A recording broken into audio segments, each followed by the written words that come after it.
Muchas gracias a la organización por la invitación. Es un placer, la verdad, ver un auditorio tan grande y la preocupación que todo esto de la sostenibilidad del viñedo y de la agricultura pues nos preocupa, ¿no? Yo también soy viticultor de Castilla-La Mancha, de la provincia de Toledo, y tengo una explotación con viñedo, pistacho y almendro. Diversificando un poco, ¿no? Pero sí que os quería un poco hablar de lo que vamos a ver en esta media hora que tengo y espero dejar un poco incluso para el debate o si tenéis alguna duda, que seguramente que serán muchas, ¿no? Vamos a ver por qué es esta PAC tan verde, por qué este cambio tan radical, ¿no?, que tenemos en esta PAC. ¿Cómo va a ser el funcionamiento de la PAC en este nuevo periodo, 2023-2027, con una guerra por medio? Parecía que no entraba, es decir, esta PAC lleva un retraso, puesto que son periodos de 7 años, pero nos cogió el COVID, nos ha cogido la guerra de Ucrania, pero aún así las ideas o el germen de la nueva PAC más verde no ha dejado de parar.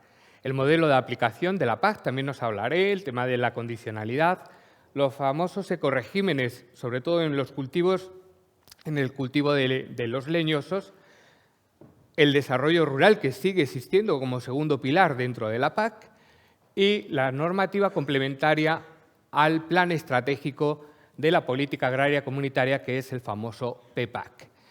Es el plan estratégico que España ha presentado ante la Unión Europea de cómo va a gestionar todos los fondos de la PAC durante todo este periodo.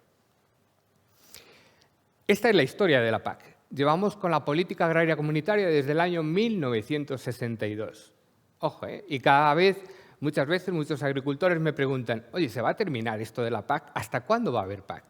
Pues es la única política agraria, la única política que hay a nivel europeo y que sigue existiendo desde sus inicios, que empezó con un apoyo al precio de los productos del campo para buscar esa estabilidad del mercado y esos sistemas de almacenamiento, de gestión de lo que era la alimentación a nivel europeo. Después se fue hacia una vinculación a la producción, unos pagos vinculados a cuánto producías según el rendimiento de tu zona, pues así percibías un pago.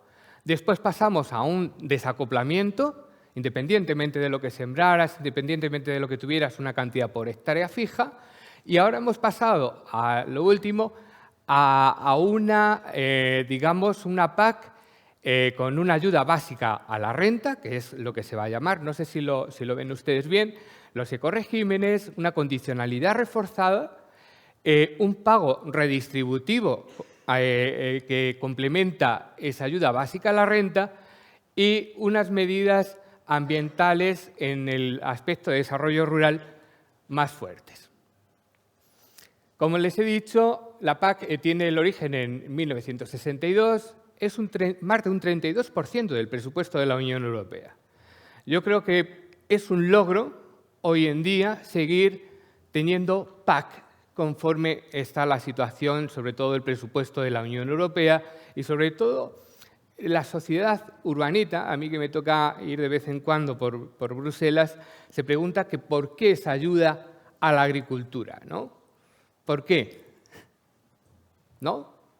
¿Por qué hay que destinar ese presupuesto, a esa parte tan grande del presupuesto de la Unión Europea a las ayudas al sector agrario y al desarrollo rural de la Unión Europea?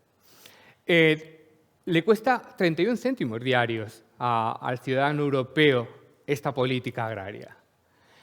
Y sobre todo, yo creo que estamos en una época, sobre todo, como ha dicho la directora del INCABE, de legitimar, y como se ha dicho en la inauguración, de legitimar el papel de los agricultores que tenemos en la sociedad europea. Se sigue contando con los fondos del FEAGA y FEADER y los objetivos no han cambiado, aunque se cumplen entre comillas, ¿no? o todavía hay alguno de ellos que le cuesta, que es conseguir el apoyo a la renta de los agricultores y ganaderos, el tema del medio ambiente y clima y el desarrollo rural. La última reforma es este periodo que tenemos, 2023-2027, y con un plan estratégico de la PAC en España. ¿Vale? El presupuesto también, y ahora haré mucho inciso en ello, que sigue siendo el mismo que teníamos anteriormente, ¿vale? No hay un aumento ni tampoco hay tanta disminución como se preveía al principio. ¿Por qué esta nueva PAC más verde? Existe un nuevo contexto para la Comisión Europea, que es que pretende crear un sistema alimentario saludable. Es decir, la sociedad exige el papel, el respeto al medio ambiente, el tema de la biodiversidad, el papel medioambiental de la agricultura como sumidero del CO2. De hecho, muchas grandes empresas están buscando tierras agrarias para arrendarlas, para justificar sus emisiones de CO2 al mundo, ¿no? Y para ello se creó la estrategia de la granja a la mesa, que mucha gente se creía que esto iba a ser, bueno, pues un diseño de canales cortos, ¿no?, para favorecer el comercio del campo al consumidor. Para nada, para nada. Es decir, la traducción es eso igual que cuando nos dicen a los agricultores en el lenguaje bruseliano el tema de los pesticidas, ¿no? Nosotros no utilizamos pesticidas, utilizamos fitosanitarios, ¿no? Sin embargo, a la sociedad hoy en día el tema de pesticidas. Nos están colgando un cartel como de contaminantes, de que somos los malos, ¿no? Y luego el tema, una estrategia europea de mantener la biodiversidad en la Unión.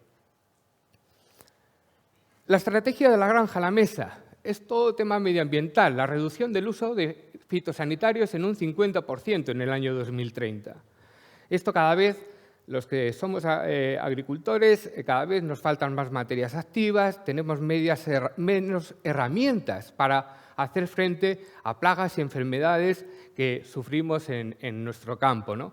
Pues eso va aún más. Es decir, existe esa reducción del 50% o ese objetivo. Reducción del uso de fertilizantes. Ojito con esto. Estamos en zonas contaminadas por nitratos de nuestras aguas y, por lo tanto, también nos van a pedir un asesoramiento que luego vamos a ver con el tema del cuaderno digital en qué consiste. Revisión del programa de promoción de la Unión Europea para productos agrarios. He sido muchos años presidente del Comité Consultivo del Vino de la Unión Europea y la Unión Europea participo también en un grupo de diálogo civil donde hay organizaciones de consumidores y quiero decirles, hay organizaciones que se cuestionan el por qué el vino, que para ellos o la sociedad es una bebida alcohólica, se destina fondos públicos para hacer promoción de una bebida alcohólica. Hasta hace unos meses, no sé si lo recuerdan, se paró una estrategia de etiquetar las botellas de vino como que beber alcohol provoca cáncer. Eso se habla en el Parlamento Europeo, eso se habla en Bruselas y eso son amenazas que tiene este sector hoy en día. Promover la producción de energías renovables, llegar a un 25% de superficie de producción ecológica en 2030. Yo creo que con esto hay que tener mucho cuidado porque ¿qué pasa si todos hacemos producción ecológica? Todo el mundo. Al final estamos viendo sectores como, por ejemplo, el del pistacho o el de la almendra, que hay ya más oferta de producto ecológico que demanda, ¿no? ¿Se va a prostituir la agricultura ecológica haciendo todos lo mismo? ¿No tiene cabida otro tipo de agriculturas? ¿Por qué? ¿No se puede hacer una agricultura residuo cero que nos ayude a certificar? Y un refuerzo del marco legislativo sobre indicaciones geográficas protegidas. Una PAC centrada en el medio ambiente para el tema y conseguir los siguientes objetivos: seguridad alimentaria frente al cambio climático y pérdida de biodiversidad, reducción de la huella ambiental, sector agroalimentario, ahí pongo agricultura más la industria agroalimentaria, vamos de la mano. El viñedo, junto con las bodegas y cooperativas, tenemos que ir de la mano y hacer una huella ambiental de cara a la sociedad que dé ese efecto positivo. Y, sobre todo, el comercio y el mercado más cercano. Reforzar el sistema alimentario de la Unión Europea frente a situaciones críticas.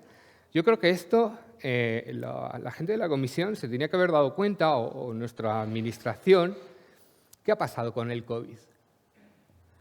cuando cerraron todos los puertos y no llega a ser por lo que producíamos aquí en España, ¿qué hubiéramos comido? ¿Cómo hubieran estado nuestros supermercados? Es decir, yo creo que esto es mantener una soberanía alimentaria, es totalmente necesario hoy en día conforme está el mercado globalizado. Y sobre todo la Unión Europea piensa liderar una transición global, es decir, piensan ser líderes, ¿no?, en tener esa producción medioambiental, sostenible y competitivo. Lo que pasa es que aquí son cínicos. Y yo se lo he dicho a la gente de la Comisión, sois cínicos, tenéis doble vara de medir. Por un lado, aquí, apretarnos en cinturón, por otro lado, acuerdos comerciales con terceros países donde puede pasar de todo.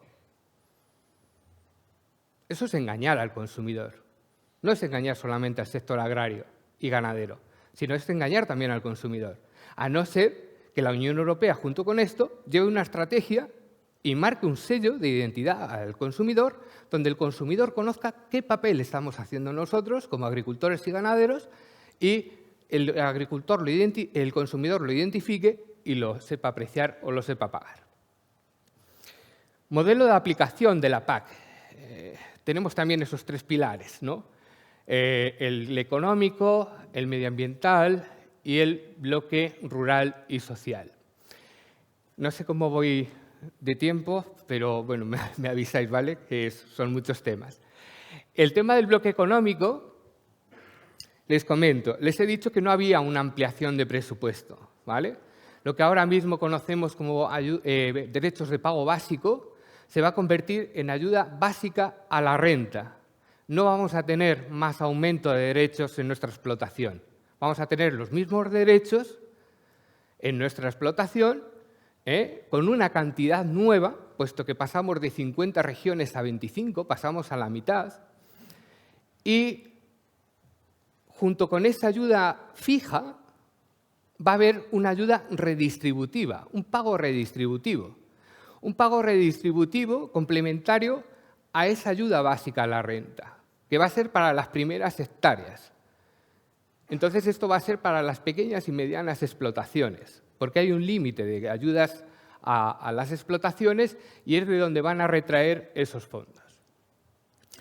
Por otro lado, tenemos el bloque medioambiental, que esto es la condicionalidad reforzada, que ahora les explicaré, y los ecoregímenes.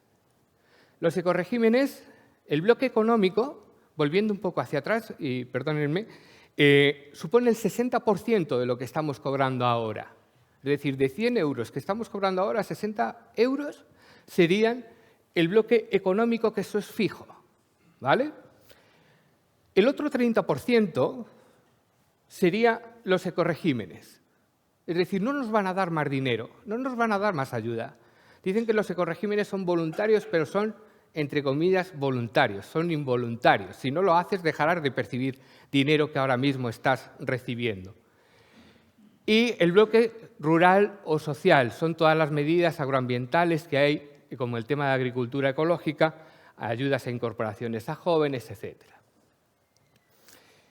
Esta es la arquitectura verde, como les decía, una condicionalidad, que es el famoso greening, que antes lo cumplíamos en la anterior PAC, con un compromiso, con un incremento de los compromisos ambientales, los ecoregímenes para el tema cubiertas vegetales, cubiertas inertes, espacios de biodiversidad, que es una ayuda adicional para quienes decidan ir más allá, y las medidas agroambientales y climáticas de desarrollo rural.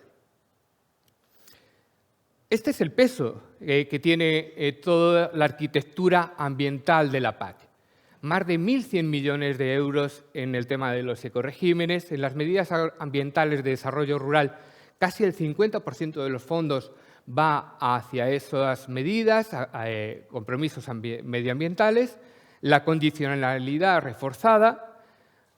Va a haber un servicio de asesoramiento, puesto que nosotros, a la hora de hacer en ese cuaderno digital, que luego les comentaré casi al final, que hay que rellenarlo cada 15 días, tendremos que justificar nuestro plan de tratamientos o incluso nuestro plan de fertilización. Todo esto ya no es voy a abonar con esa alegría o voy a tratar porque, bueno, he visto al vecino que hay que tratar o es temporada de tratar. No, no, hay que justificarlo con un asesoramiento. Las otras medidas de desarrollo rural, sobre todo el tema de transferencia de conocimientos, innovación, digitalización y las medidas sectoriales, puesto que, hablando del propio sector vitivinícola, seguimos contando con el Programa de Apoyo Nacional del Vino, que ahora se llama Programa de Intervención Sectorial del Vino, donde están las ayudas a promoción, la reestructuración y reconversión del viñedo, que seguirá en pie, el tema de destilación de sus productos, ayudas a inversiones a cooperativas y bodegas, etc. Eso sigue existiendo y el sector del vino incluso sigue manteniendo el sistema de autorizaciones de plantación de viñedo tal y como lo teníamos ahora mismo.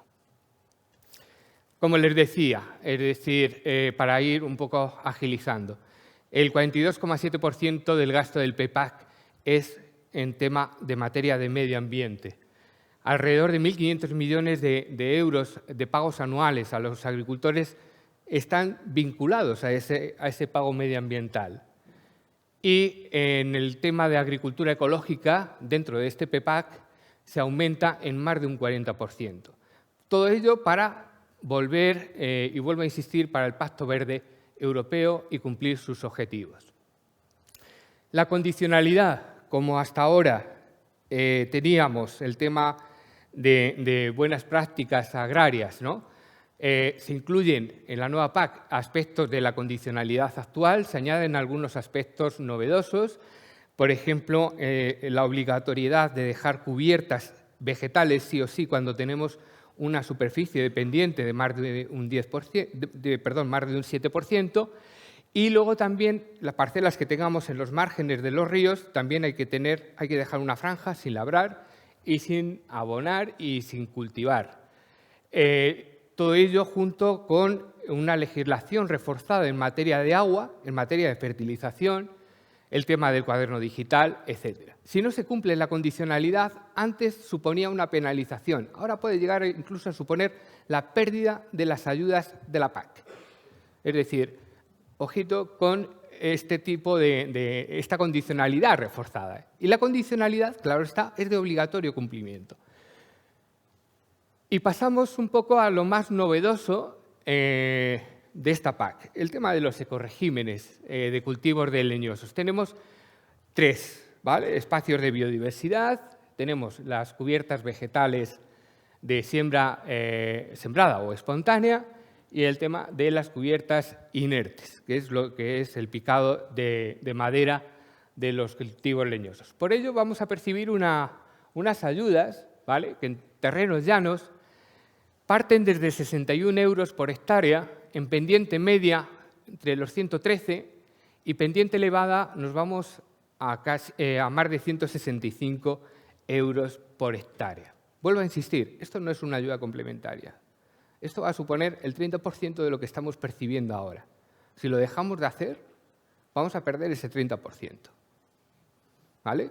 Cuando nos dicen que es voluntario, vuelvo a insistir, cuando dicen que es voluntario, vuelvo a insistir, vamos a dejar de percibir esos fondos en nuestros pagos de la PAC. Cubierta vegetal espontánea o sembrada, ¿vale? Objetivo es dejar una cubierta en mitad de la calle de nuestro leñoso que va a suponer el 40% del espacio libre de copa. Para ponerles un ejemplo, si tenemos un viñedo, ya que estamos hablando de viñedo hoy, de un ancho de la espaldera de 1 metro, ¿vale? Tenemos unas calles de 3 metros, podríamos estar hablando de que el 40%, es decir, a 3 metros le quitamos 1, nos quedamos en 2 metros, que sería el espacio libre de copa, el 40% sería 0,80. 0,80 sería lo que yo debería dejar de labrar, ¿vale?, en mitad de la calle para cumplir con ese objetivo. Cubierta viva, tiene que estar viva esa cubierta durante un periodo mínimo de 4 meses, que empieza el 1 de octubre y termina el 31 de marzo. En ese periodo yo no la puedo tocar.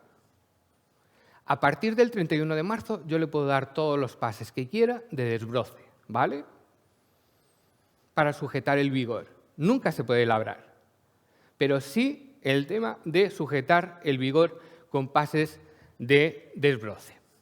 No se puede aplicar fitosanitarios ni tampoco ningún tipo de abono. Todo el tema del desbroce que yo haga, se tiene que quedar el mulching encima de la calle. Nunca lo puedo sacar, nunca lo puedo arrastrar. Y esto, que hace poco aparecía una noticia, que este año no iba a pasar nada, que no se iba a sancionar, que iban a ser flexibles, etcétera. No es así. No es así. Lo que van a levantar va a ser la mano, y es si usted, por ejemplo, porque lo van a ver, es decir, un 10% de los expedientes van a venir a verlos in situ. Eso es obligatorio por reglamentación de la Unión Europea. Pero, de la otra forma, ¿cómo lo van a ver? Pues tienen las imágenes por satélite y se ve claramente si eso está verde, si eso está labrado o eso está sin labrar. Y lo que no se van a meter es si usted tenía que dejar 0,80 y ha dejado medio metro. Ahí no va a haber sanciones, pero quien no lo haga no va a cobrar. El tema, la cubierta vegetal, se me olvidaba, tiene un complemento adicional a esos, vamos a suponer que es pendiente llana, a esos 61 euros. Si yo digo que lo voy a dejar 2 años de seguido, este año y el año que viene, son 25 euros más lo que yo cobraría. Estos ecoregímenes también es para todas las hectáreas, no solamente para las hectáreas por las cuales yo tengo derechos de PAC, sino es por todas las hectáreas de mi explotación. Es decir, yo puedo tener una explotación de 100 hectáreas, tener 50 derechos, pero los ecoregímenes los cobraría por las 100 hectáreas, no por los 50. No hace falta tener derechos de PAC para poder cobrar los ecoregímenes, porque hay muchos viticultores, hay muchas explotaciones de viñedo que no tienen derechos de ayuda de PAC y pueden solicitar esta ayuda y hacer la DUN, como es aquí en Cataluña, ¿vale? Por lo tanto, se percibiría por todas las hectáreas. Y hay una tercera cosa que hemos conseguido.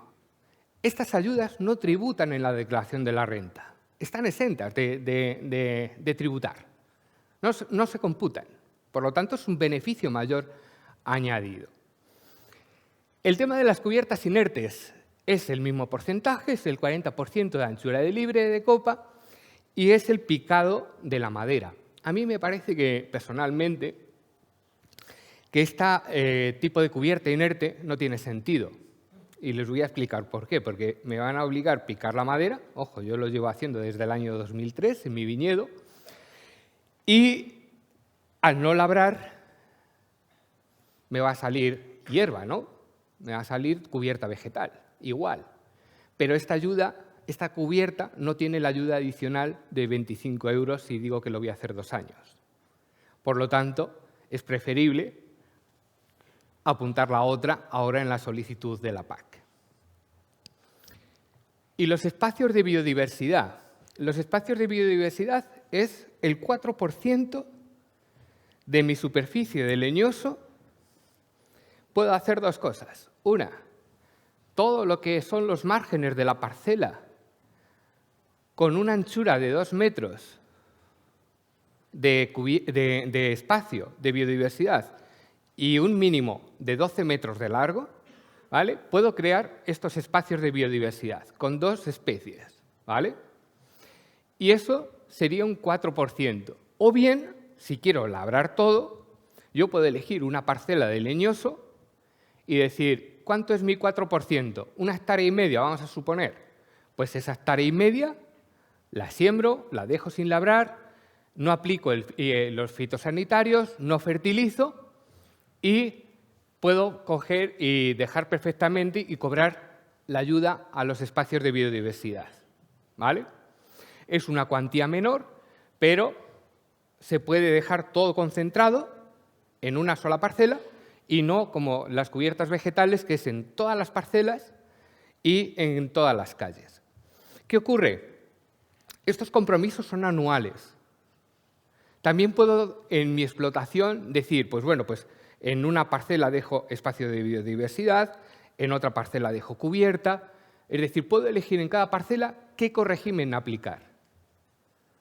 o no hacer ninguno, o hacer solamente una parte de mi explotación.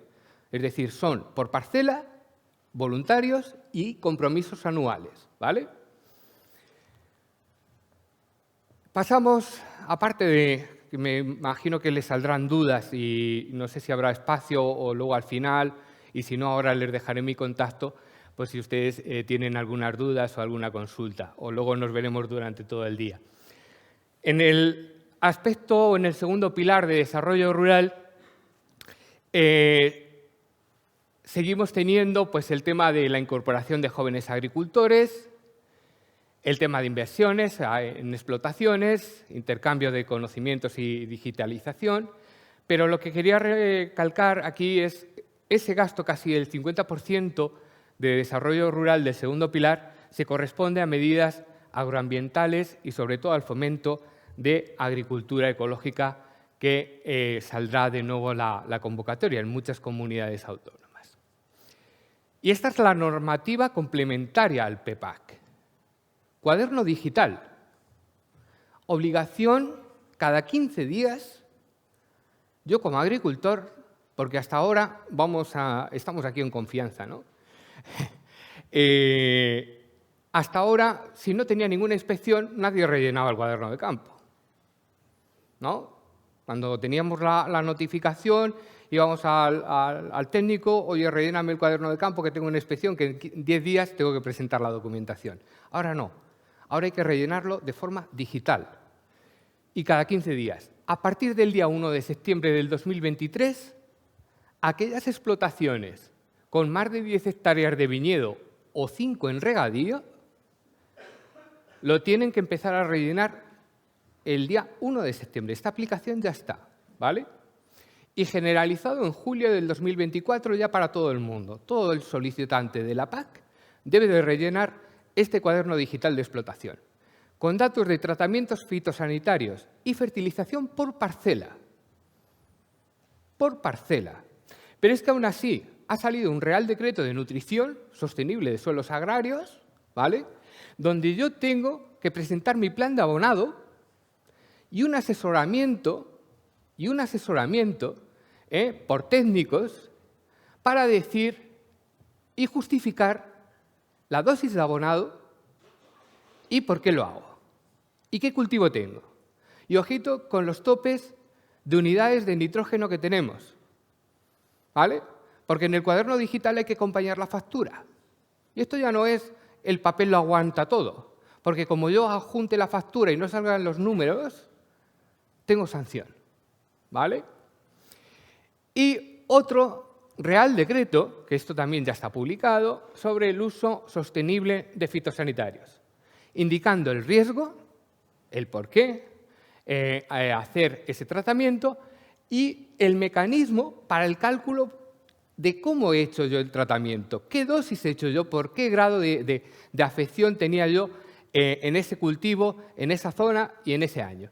Y un programa individualizado por técnicos de tratamientos de fitosanitarios. Esto es lo que completa. Esto es lo que completa. Por lo tanto, yo por mi parte creo que ha sido mucha información en poco tiempo. Me imagino que dudas tendrán. Espero ayudarles. No sé cómo hemos ido de tiempo, si hay tiempo para alguna duda. Y si no, pues ahí tienen mi correo electrónico, tienen mi teléfono y para cualquier cosa que necesiten, encantado, pero vuelvo a insistirles. Y me hubiera gustado cerrar, digamos, con unas conclusiones de que la Comisión Europea nos habla mucho de agricultura sin, ¿no? Agricultura sin pesticidas, sin fitos, sin... no se puede volver atrás. Yo creo que debemos de utilizar la investigación para fomentar y hacer viable. Es decir, yo creo que a la sociedad urbanita, esta que cuestiona tanto la PAC, nadie se plantea hoy en día, cuando hay problemas de tráfico, en sugerirles, oye, ¿por qué no volvemos al carro y la mula, ¿no? O si contamina tanto la calefacción, ¿por qué no lo calientas una bolsa de agua caliente y te la metes dentro de la cama, ¿no? Yo creo que eso no se plantea hoy en día. Pues yo creo que en la agricultura tiene que ser igual utilizar la investigación y la digitalización para hacer más efectivo el uso de fitosanitarios y de fertilización, cuidar el suelo, está claro, somos los que vivimos de nuestra tierra, o eso al menos lo intentamos, y por lo tanto yo creo que eso es el mensaje que debemos de lanzar de cara a la sociedad, el por qué seguimos necesitando una PAC, pero que cada vez que se ponen a reformar la PAC allí en Bruselas, a muchos kilómetros de aquí, nos ponemos a temblar muchos viticultores y muchos agricultores, pero intentaremos un poco utilizar las herramientas que tenemos de investigación para hacer esto más llevadero. Muchas gracias.